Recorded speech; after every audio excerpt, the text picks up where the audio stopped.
Welcome to Curious Jewel Sleep Stories, your cozy little escape to unwind, exhale, and drift off to sleep. Find a comfortable spot, get your blankets just right, and let tonight's story carry you somewhere calm, someplace beautiful, one gentle detail at a time. Before we begin, a quick note. Please do not listen while driving or doing anything that requires you to stay alert. These stories are designed to help you relax and fall asleep. If you enjoy this kind of soothing travel escape, please like, subscribe, and share. Take a moment to get comfortable. Let your shoulders fall away from your ears. Unclench your jaw. Rest your hands wherever they feel most natural. Palms open, fingers loose. Inhale gently through your nose and exhale slowly, like you're letting out a quiet sigh. One more time. Inhale, calm and easy. And exhale, long and unhurried.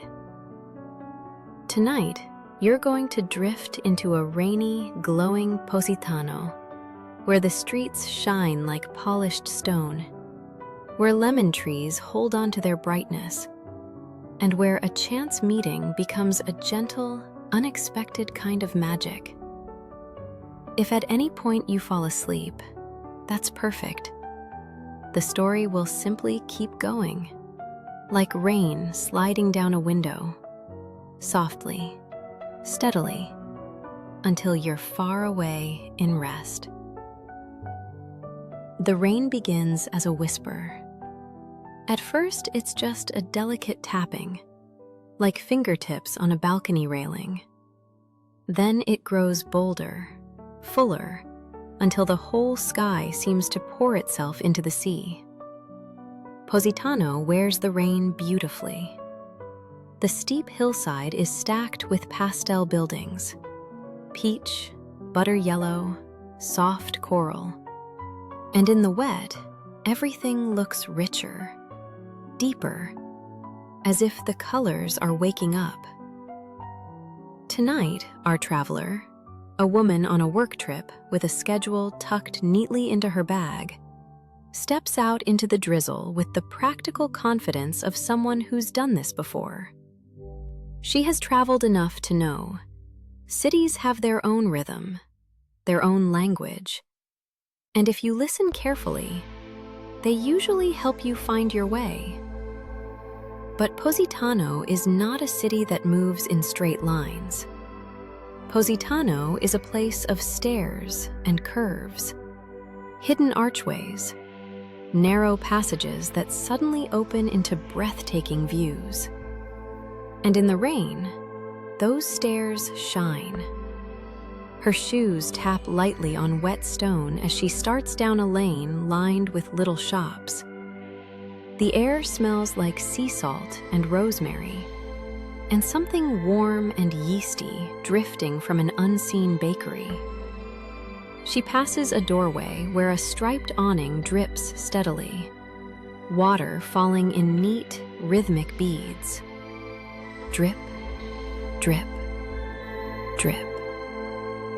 A scooter zips by, careful and quiet, its tires making a soft hiss against the wet road. She glances at her phone, a small, glowing map that pretends it understands Positano's twists. It shows a dot, it shows a line, and it insists she is close.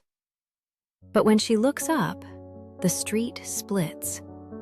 One way dips down toward the beach, the other climbs, and a staircase disappears between two stone walls like a secret.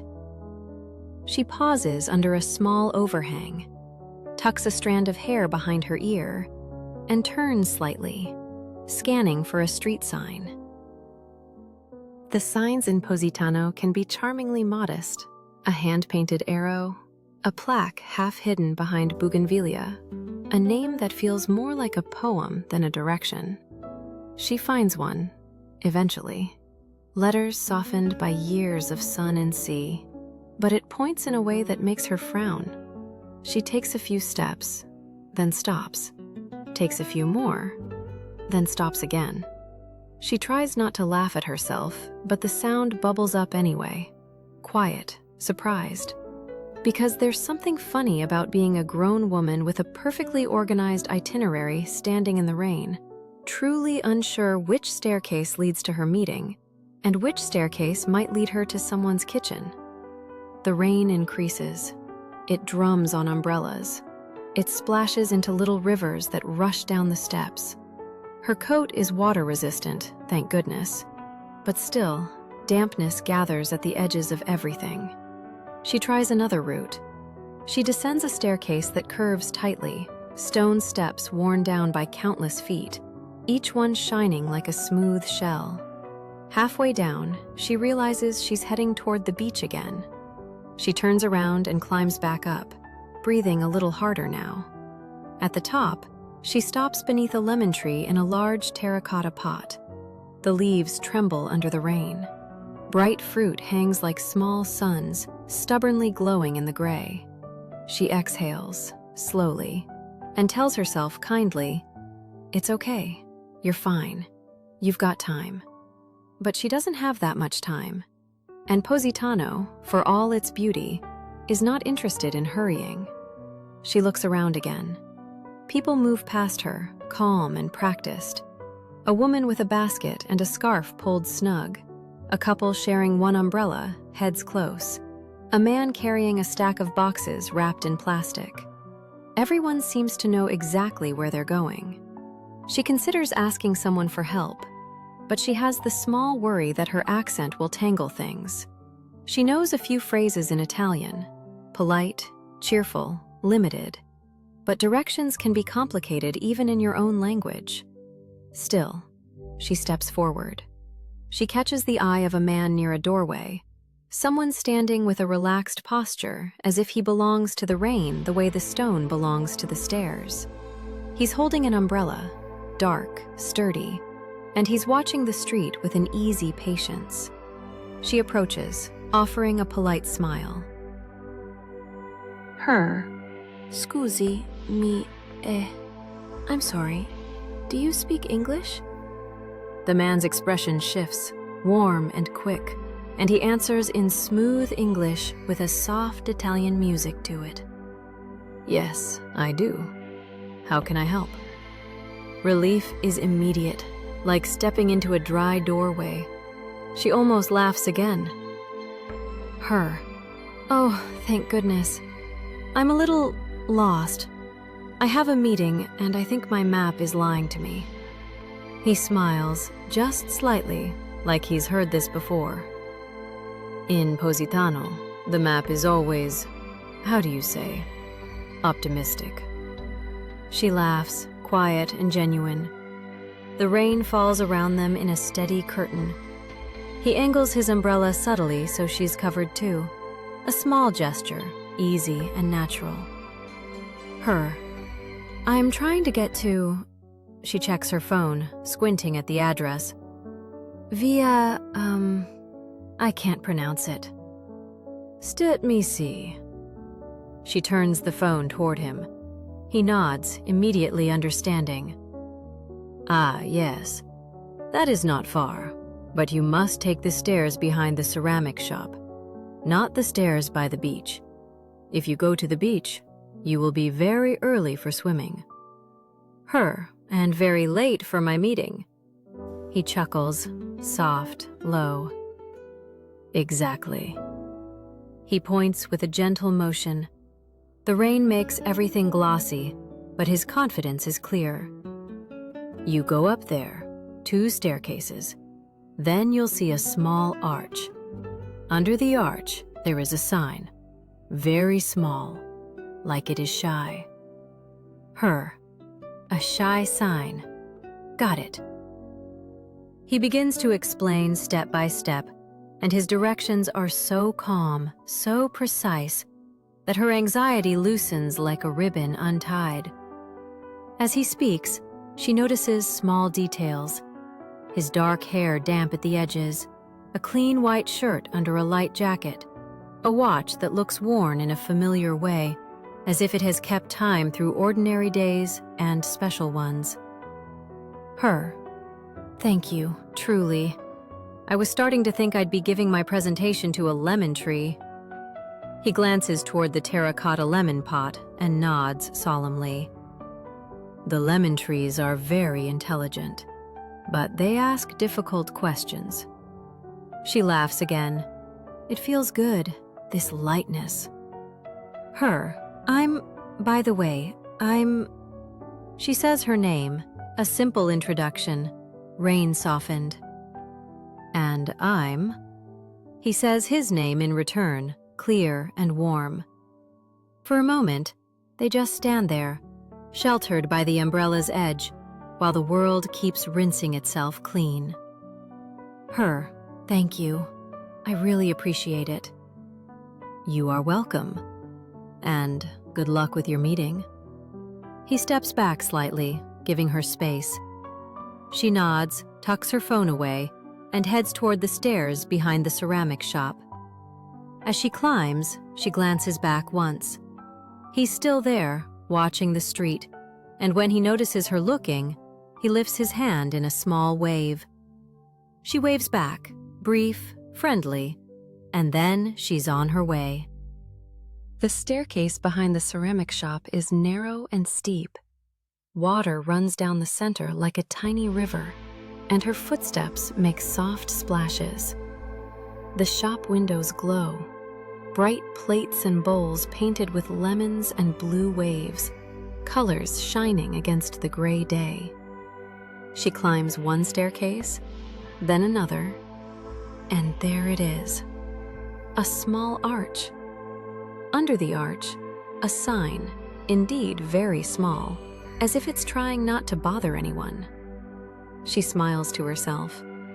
A shy sign. She follows the final turns, and the lane opens into a quieter area where the buildings feel more tucked away. Her meeting location is a modest building with a door painted a deep sea blue. A little brass number is fixed beside it. A potted plant, green and brave in the rain, sits near the entrance.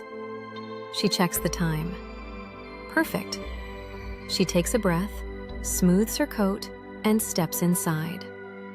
The warmth is immediate. That cozy indoor warmth that smells faintly of coffee and paper and clean floors.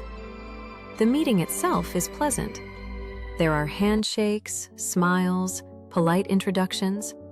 There is the gentle hum of professional conversation. She shares her ideas calmly, the way she always does when she's prepared. Her voice is steady. Her hands, when she gestures, are unhurried. Somewhere outside, rain continues to fall, but inside, everything is bright and focused. The people she's meeting with nod at the right moments. They ask thoughtful questions. They seem engaged. And the best part? The part she loves most about a meeting going well is that subtle shift when you realize we're all on the same side here. We all want this to work. Time passes smoothly. When it's done, there are warm goodbyes, a promise of follow-up, a small exchange of thanks.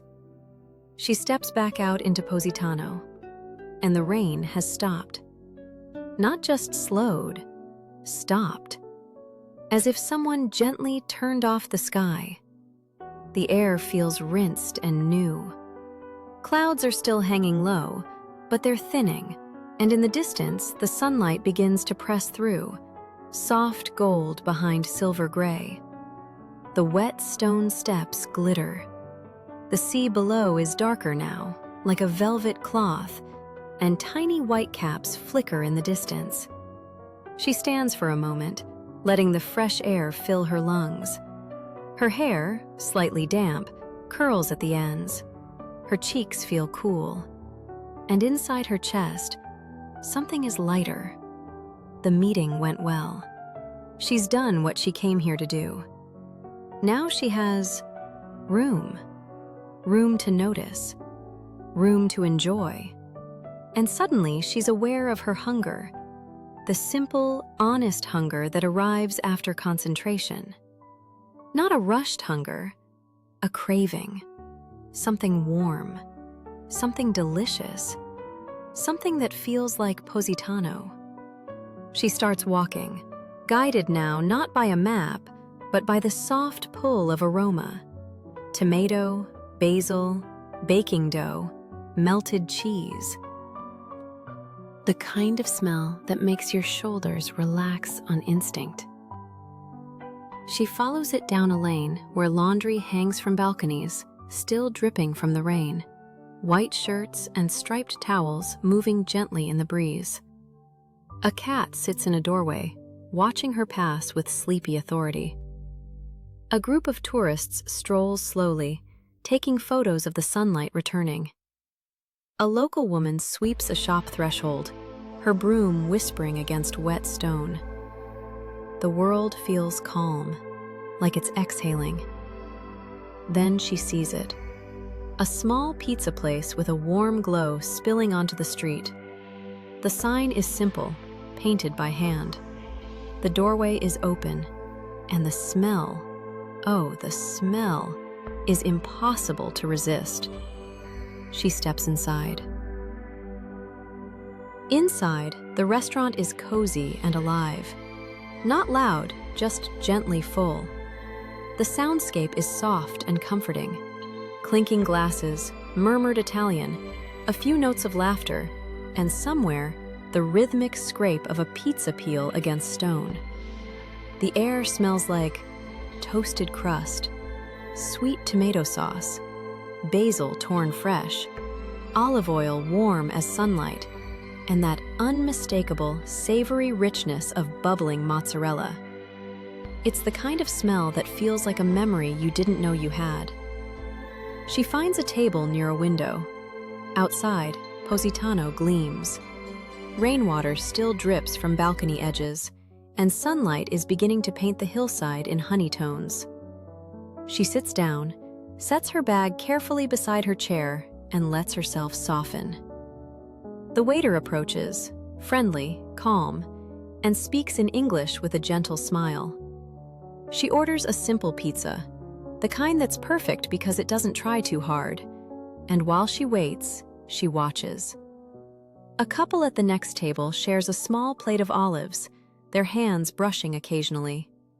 A family nearby laughs as a child gestures dramatically, telling a story only they fully understand. In the corner, an older man sips espresso slowly, as if he has nowhere to be for the next century. The kitchen sends out another wave of aroma. She breathes it in. And as she does, her mind drifts to home, to her twin boys, grown now, married, their lives unfolding in new chapters. One of them expecting a baby next month. That thought always makes her smile, a mix of pride and disbelief. A baby, a new little person entering their family story. She imagines tiny socks, tiny yawns, tiny fingers curling around hers.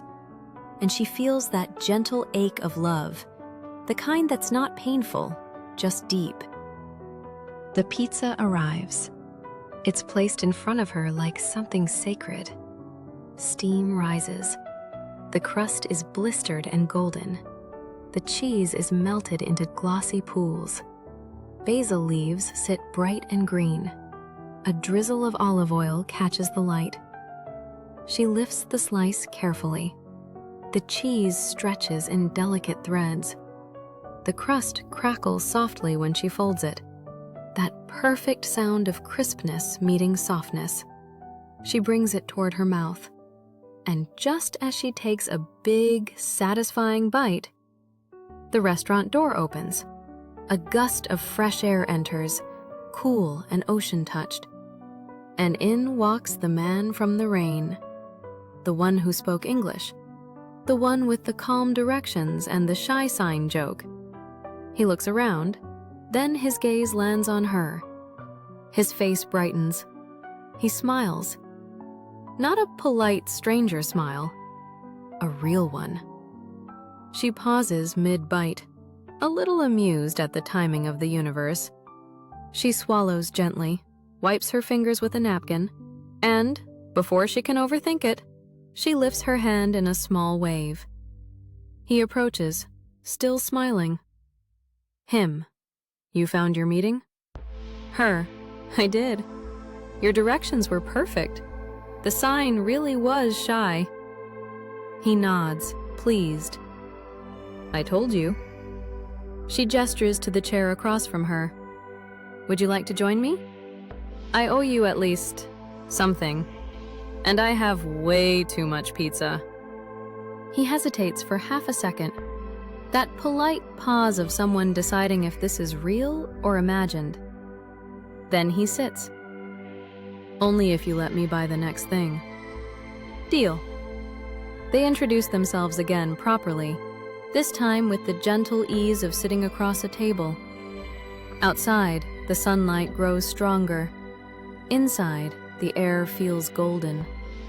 He orders something small, a sparkling drink, a simple appetizer, and they begin to talk. At first, it's easy things. Where she's from, how long she's here, how she's finding Positano. Then, slowly, the conversation finds deeper water. Not heavy, just honest. He tells her about his family business. My family, we make limoncello. Not the factory kind, the real kind. We have lemon groves above the town. My father started it. My mother still insists on tasting every batch like she is the queen. She smiles, imagining it. So you're basically from a lemon kingdom? Yes, we are very serious about lemons. He tells her he's divorced. He says it simply, without bitterness, like someone who has made peace with the past. And I have a daughter. She is away at college. She calls when she needs something. And also when she misses me, but she pretends she does not.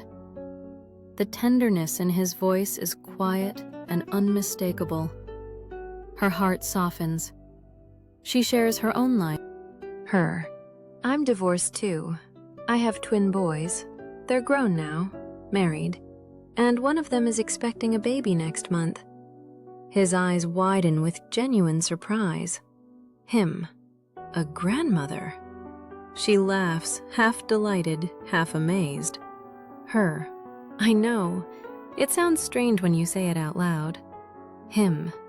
No, it sounds beautiful. They talk about parenting, about how time moves faster than it should, about how love changes shape but never leaves. She tells him she's here for work, only 2 more days.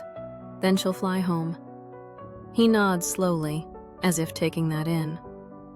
Him. 2 days is short. Her. It is, but I'm trying to enjoy it, especially now that the rain stopped. He looks out the window where the sun is painting the wet stone. Him. Positano after rain is the best Positano.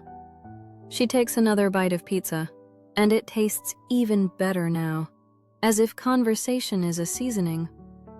They laugh. They share little stories. Minutes slide by like gentle waves. And when they finish, when the last crust is gone and the plates are mostly empty, they both linger, not rushing to stand. Then he clears his throat softly. Him, would you like to have dinner tonight?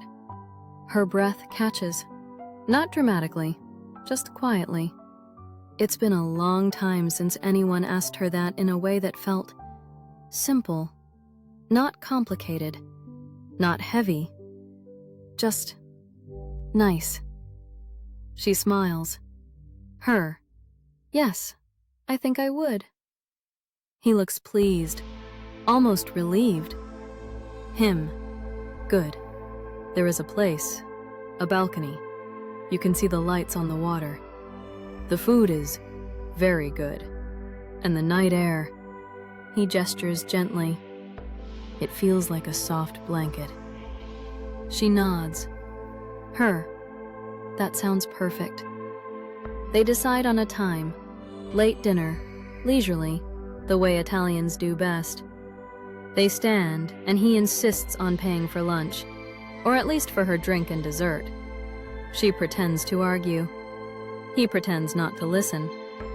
They step out into the brightening afternoon, and as they part, he says, "Him, enjoy your day, and I will see you tonight."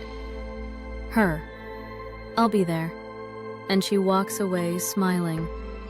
The kind of smile you feel in your cheeks. The afternoon in Positano is a slow bloom. Sunlight grows warmer. The town seems to shake off the rain like a dog after a bath. Water still clings to flower petals. Bougainvillea looks freshly painted, magenta against white walls. She strolls down a lane lined with shops, not in a hurry now. The stone steps are still damp, but the air is soft. She hears distant music, something gentle, and the occasional bell of a boat out at sea. She passes a shop filled with linen shirts, another with handmade sandals, another with ceramics painted with tiny lemons and blue vines. Then she sees a small boutique tucked beneath an archway.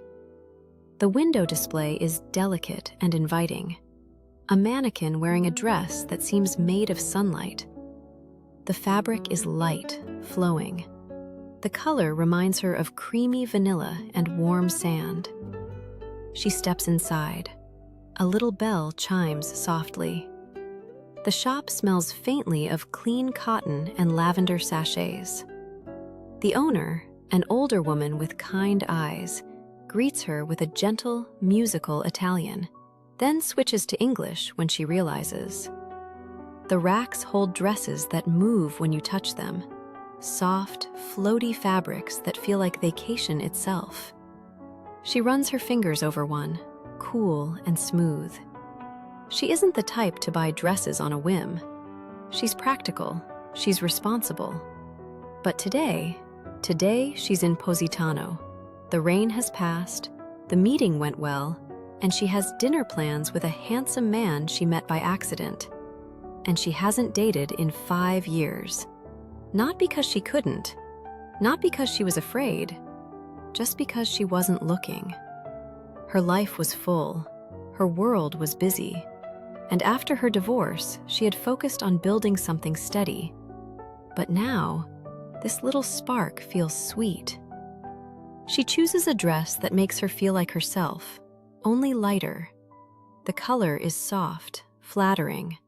The neckline is simple. The fabric moves like a breeze. When she tries it on, she looks in the mirror, and something in her face changes. Not younger, exactly, just brighter. The shop owner clasps her hands together. Bellissima! She laughs softly. Her, thank you, I'll take it. The dress is wrapped carefully in tissue, placed in a bag with a ribbon. She steps a balcony, warm night air, soft lights, good food, and conversation that doesn't feel like effort. The evening arrives quietly in Positano. The sky softens into shades of peach and lavender. The sea darkens like ink. Lights begin to blink on in windows, one by one, like the town is lighting candles. She gets ready slowly. She showers, letting warm water wash away the travel day. She smooths lotion onto her arms. She combs her hair, letting it fall naturally. Then she puts on the new dress. The fabric is cool at first, then warms against her skin. She adds simple earrings, a touch of perfume, something subtle. She looks at herself once more, and she smiles. Not because she's trying to be someone else, because she looks like someone who is living. A soft knock comes at her door. She opens it. He's there, dressed neatly, hair slightly tousled, smiling like he's genuinely happy to see her. "You look very beautiful." She feels her cheeks warm. "Thank you." They walk together through the evening streets. Positano at night is different, more intimate. The stone steps are drier now. The air is warm with a hint of coolness, a gentle contrast on the skin. They pass little clusters of people enjoying the evening, couples holding hands, friends laughing, a musician playing softly near a corner. The restaurant is perched above the sea, a balcony with a view that makes her pause. Below them, the water moves like black silk, reflecting small lights from boats and buildings. The tables are set with white cloths that flutter slightly. A candle glows in a glass holder on each table. They are led to a spot near the railing. She sits, and the chair feels cool and sturdy beneath her. The menu is full of tempting options, but he helps her choose gently, explaining with the quiet confidence of someone who loves food. They order seafood, pasta, fresh vegetables, and, at his suggestion, something that tastes like Positano itself. They begin with bread, warm, crusty, and olive oil so fragrant it seems alive. She dips the bread, tastes it, and her shoulders relax as if her body recognizes comfort. They talk. Not just polite talk, real talk. He tells her about his lemon groves again, how the trees smell in the morning, how his father taught him to check the fruit, how his mother insists on traditions. She tells him about her twins, how they used to do everything at once, how they had their own private language when they were little, how she used to lie awake listening for their breathing. He listens like it matters, like her life isn't just small talk. The food arrives in waves, a plate of pasta that shines with olive oil and herbs, a dish of seafood that smells like the sea but tastes like comfort, vegetables grilled and seasoned perfectly. Every bite feels like a small celebration. At a nearby table, she notices an older couple. They sit close together, their hands resting on the table with the ease of decades. The woman wears a soft shawl. The man leans in when he speaks, as if his words are meant only for her. They laugh together in a quiet, private way. A waiter brings them a dessert with a candle. The older man stands, slowly, carefully, and raises a glass. Even from a distance, you can tell it's something special. Her companion notices her gaze and follows it. They are celebrating. 60 years, I think. They come here every year. She watches the couple with a tender smile. 60 years? That's incredible. It is not always easy, I'm sure. But it is beautiful. They sit in that thought for a moment, the candlelight flickering. Then music begins. Not loud, just gentle. A slow song drifting across the balcony like perfume. The older couple stands, and the man offers his hand. The woman takes it. They begin to dance, slowly, as if time belongs to them. Her companion looks at her, a question in his eyes. Would you like to dance? Her heart beats a little faster. She nods. Yes. He stands, offers his hand. His palm is warm. She takes it, and they move to a small open area where others have gathered. The night air wraps around them, warm, with a hint of cool, the kind of air that makes you breathe a little deeper. He places one hand gently at her waist. She rests her hand on his shoulder. They sway, slow, simple. The world narrows, too.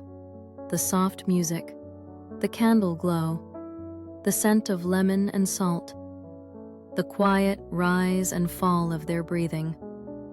She feels safe, and something else. Something she hasn't felt in a long time. Not desperation, not need, just possibility. He leans in slightly, speaking close to her ear so she can hear over the music. I'm glad you got lost today. She laughs softly, barely a sound. Me too. They sway a little longer, and when the song ends, they don't rush apart. They linger. They look at each other. The older couple nearby continues their slow dance, the woman's cheek resting near the man's shoulder, as if she has known that exact comfort forever. Her companion's eyes soften. He lifts his hand gently, brushing a damp curl away from her cheek. Not possessive, not rushed, just tender. The candlelight makes his face look warmer. The sea behind him glows with scattered reflections. She exhales, slow. And then, as naturally as the tide moving toward shore, he leans in. Their lips meet. A kiss that is warm and unhurried, and somehow full of sunlight, even though it's night. She feels the heat of it, not wild, not frantic, but real. The kind of kiss that says, I'm here, I see you. This moment is enough. When they part, she's breathless in the gentlest way, like she's just surfaced from warm water. He smiles, soft and close. Him, Positano has a way of making things feel magical. She smiles back. Her, it really does. A waiter approaches politely, and her companion orders 2 small glasses, Limoncello. When it arrives, it's chilled, pale gold, catching candlelight like liquid sunshine. She takes a sip. It's sweet and bright, lemon and warmth, a little fire at the edges, a soft glow spreading through her chest. It leaves her head gently spinning, not dizzy, just dreamy. He raises his glass toward her. Him, to rain that stops. Her, to getting lost and finding your way. They clink glasses softly. The older couple nearby laughs again, the sound like a blessing. The sea below keeps breathing, and above, the sky, now clear, holds a few quiet stars. And as the night continues, with warm conversation and candlelight, and the sweet, golden taste of lemon, she feels something settle inside her. Not a promise, not a plan, just a gentle reminder. Life can surprise you, in the kindest ways, when you least expect it. Later, when the evening is winding down, when the plates are cleared and the candles burn low, they walk slowly along the balcony once more. They stop at the railing. The sea is dark, calm. The town lights shimmer like little wishes. He stands beside her, not rushing, and she feels, simply, that it is good to be here. Good to be alive. Good to be open. The night air brushes her skin. She breathes in sea salt, lemon, warm stone. And as the world settles, as her thoughts soften, as the story begins to drift, you can let your eyelids grow heavy. You can let your body sink deeper into rest. Inhale, slow, and exhale, long. Inhale, calm, and exhale, softer. Somewhere in Positano, a final drip falls from a balcony edge. Somewhere, a lemon tree holds its fruit like tiny suns. And somewhere, the sea keeps moving, steady, gentle, endless. Good night.